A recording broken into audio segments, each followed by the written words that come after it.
Alright, here's another sword review. This is the Duellist by Dynasty Forge. Quick disclaimer, this was sent to me as a free review sample. And, you know, the usual stuff. I'll try to be as unbiased as possible, blah, blah, blah. If you've seen my previous review videos, you know all of that already. The sword is offered for $700 US, which puts it in the upper range as far as reproductions are concerned in price. And the blade is an Oakeshott type 15A. This type of blade was used mainly between the mid-14th and mid-16th centuries. An anti-armor sword primarily.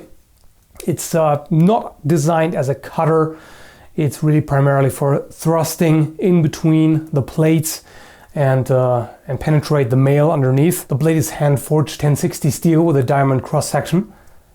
This shape with the central ridge helps stiffen the blade, along with the tempering with a hardness of about 55 to 57 HRC.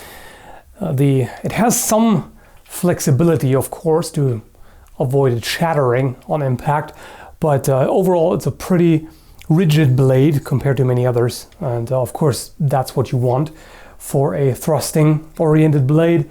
Not that there weren't some relatively flexible thrusting blades as well, but the stiffness helps. I definitely appreciate the blade geometry and the finish. It's very evenly done. The secondary bevel is not very pronounced. Nice, clean, crisp lines. The mirror polish, of course, looks nice.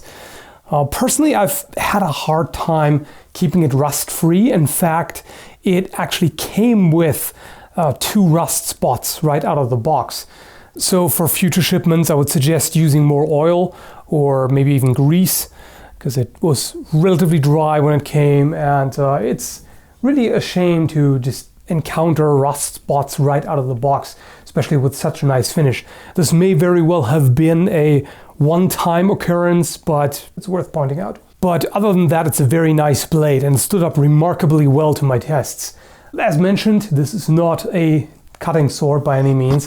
I tried it anyway just to see exactly how it performs, and it sure is very difficult to achieve a good cut with a blade like this. I did get one fairly decent cut considering the blade shape, but overall I didn't have much luck, which is not surprising and really shouldn't be expected for a sword like this. But thrusting, it does really well. I was definitely impressed with that. That's exactly what it's supposed to do. Half-swording thrusts also work nicely and generate a lot of power. The sword handles beautifully due to the light weight and the shape. It has both a distal taper as well as a fairly pronounced profile taper, meaning that towards the point it gradually becomes thinner as well as narrower. That brings the balance relatively close to the guard. And in fact, you could use this with one hand quite easily. Again, it's not a cutter, but it flows effortlessly in the cut. And I suppose you could even apply rapier techniques to this if you wanted to. It is, of course, not designed for that purpose. The only thing I don't quite like about the handling is the pommel. Personally, I like to grip the pommel on a longsword for additional leverage, which is not very pleasant with this shape here. The twist looks beautiful, but it just doesn't feel very good. Even when I have the hand further up on the grip and striking something, this becomes unpleasant. So once again, not a major concern because it is a thrusting sword as opposed to a cutting sword. But yeah, would be nicer if it was smooth. But then again, it wouldn't look quite as good, I suppose. So there's that. The grip, on the other hand, is pretty much perfect. I've got no complaints here at all. Very nice profile, right kind of thickness, and the texture gives you very good traction. Really, the only significant criticism I have is the guard, not the shape. It's unconventional. Just as a side note, this is not historically accurate for that time period. This was inspired more by side swords and early rapiers. So they intended to make this sword mainly fancy, which it is. It's very fancy looking and looks quite elegant. But it's not what you would have on a longsword during that actual time period. It's a little limiting in that you can only grip it in one way. Reversing it is just not a good idea. This does not work at all. So you're restricted to one position despite it being double-edged. But of course, you could still do false edge cuts just fine if you were to cut. But that's not the issue. The main issue is that it came a little loose, which worried me. I was wondering if this would, with use, loosen up more and more, and then maybe the next thing that goes is the pommel. But I gave it some hard testing to figure out if that would be a problem, and no, it has not loosened up any more than this, and it's really slight. I don't know if you'll be able to hear this even.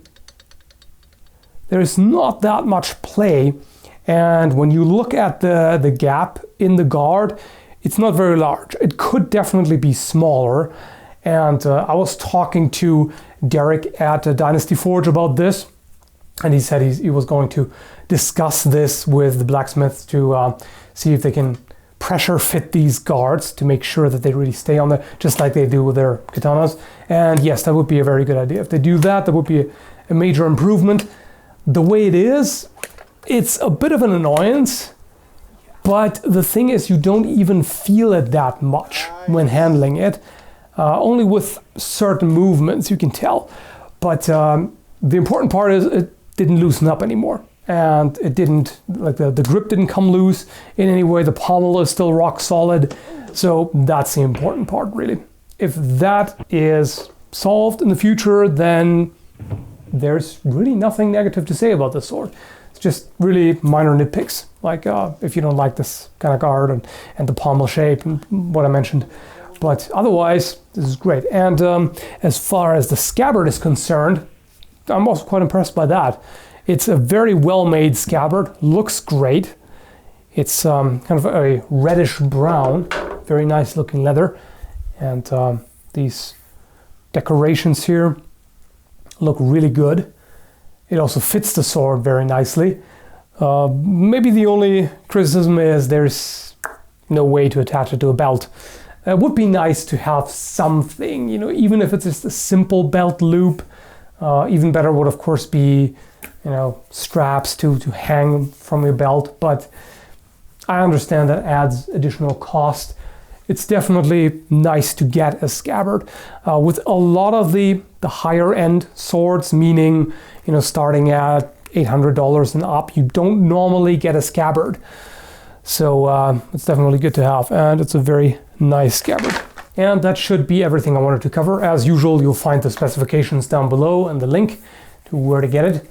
So as you can probably tell, I'm certainly impressed by this sword. It's definitely very well made, well designed, looks great. One of the best looking swords that I've seen on the market. It's just, you know, it's fancy, it's shiny, it looks elegant. It's just, you know, quite easy to appreciate something like this. I mean, for the price, it better be good, right? And if you can afford it, I can without hesitation recommend it. Certainly well made. That's pretty much all I have, so thanks for watching.